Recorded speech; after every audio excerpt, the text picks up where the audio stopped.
रविवार की दोपहर है और मम्मी रसोई में कुछ नाश्ता बना रही हैं। नील रसोई के पास से गुजर रहा है और खुशबू से ललचा जाता है।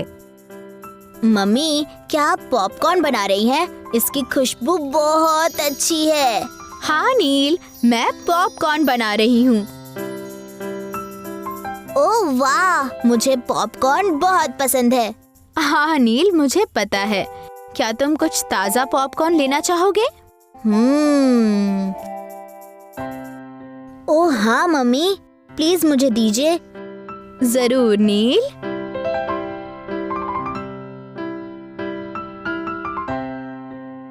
ओह मम्मी, मैं आपसे बहुत प्यार करता हूँ और मुझे पॉपकॉर्न भी बहुत पसंद है। बेटा, मैं भी तुमसे बहुत प्यार करती हूँ। पता है मम्मी, मैं सोचता हूँ काश पॉपकॉर्न कभी खत्म नहीं होता। मैं पॉपकॉर्न से एक घर, पॉपकॉर्न से एक कार, पॉपकॉर्न से एक साइकिल और पॉपकॉर्न से हवाई जहाज बनाता। ओह नील, लेकिन हमारे पास केवल इतना ही पॉपकॉर्न है।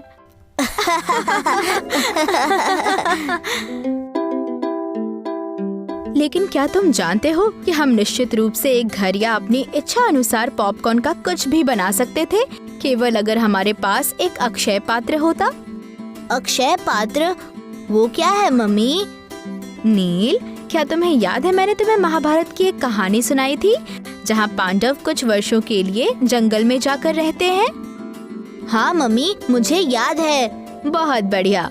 अब मैं तुम्हें एक दिलचस्प कहानी सुनाती हूँ जो उनके जंगल में रहने के दौरान घटी थी, लेकिन उससे पहले मैं पॉपकॉर्न का कटोरा फिर से भर देती हूँ। वाह, थैंक यू मम्मी। द्रौपदी और पांचों पांडव भाई युधिष्ठिर, भीम, अर्जुन, नकुल और सहदेव जंगल में रह रहे थे। द्रौपदी ने उनके भोजन के लिए चावल बनाए थे। जैसे ही उन्होंने खाना खाया, एक साधु उनके दरवाजे पर आए और कहा, हे देवी, मैं जंगल से गुजर रहा था और यह मेरे दोपहर के भोजन का समय है। मैं आपके घर पर भोजन करना चाहता हूँ। मैं जल्दी से नदी पर जाकर स्नान करूँगा और भोजन के लिए जल्द ही वापस आ जाऊँगा। चूंकि पांडव जंगल में रह रहे थे, उनके पास भोजन रखने के लिए कोई जगह नहीं थी, इसलिए वे हर भोजन के लिए ताज़ा कच्चा भोजन लाते थे, उसे पकाते थे और तुरंत खा लेते थे। इसलिए द्रौपदी के पास कुछ भी नहीं था जिसे वो पकाकर ऋषि को परोस सके। वो बहुत चिंतित हो गई और मदद के लिए भगवान कृष्ण से, वो जानती थी कि घर में खाना नहीं है क्योंकि उन्होंने अभी अभी अपना भोजन समाप्त किया था। वो भगवान कृष्ण को अपना भाई मानती थी और उन्हें उम्मीद थी कि वो उनकी किसी न किसी तरह से मदद जरूर करेंगे। द्रौपदी अभी भी भगवान कृष्ण से प्रार्थना कर रही थी, तभी भगवान कृष्ण ने दरवाजा खटखटाया और अंदर आ गए। प्रिय बहन, मुझे बहुत भूख लगी है, कृपया मुझे कुछ खाने को दे दो। हे कृष्ण भाई, मैं आपसे मदद के लिए प्रार्थना कर रही थी क्योंकि एक ऋषि आए और उन्होंने कहा कि वो जल्द ही हमारे पास भोजन के लिए आएंगे, लेकिन मेरे पास घर में खाना नहीं बचा है और अब तुम भी खाना मांग रहे हो। मैं तुम दोनों को खाने के लिए क्या दूं?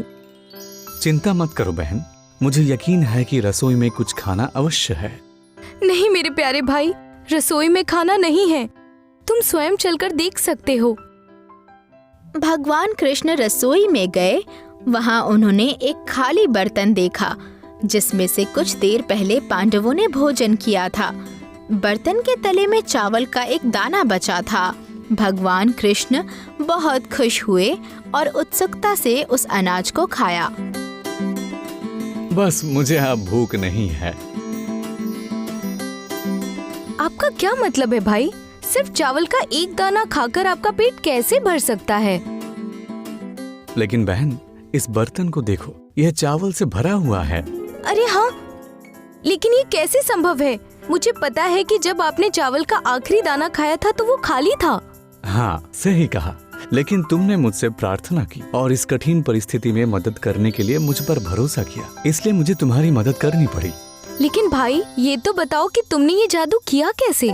मैंने इस बर्तन को अक्षय पात्र में बदल दिया है। इस बर्तन में खाना कभी खत्म नहीं होगा।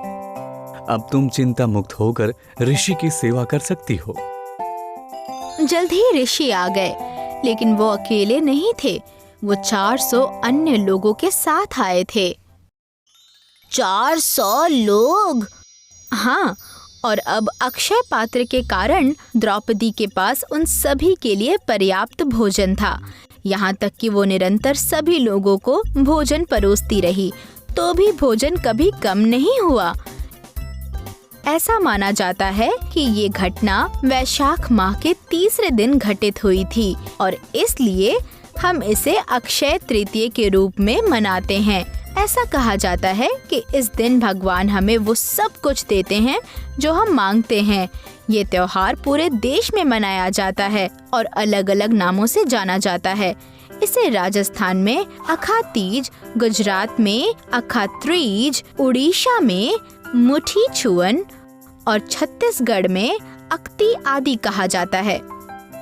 ये दिन कुछ नया शुरू करने या सोना या कोई अन्य महत्वपूर्ण चीज की खरीदारी करने के लिए बहुत शुभ माना जाता है। ये उड़ीसा में चावल बोने का भी मौसम है।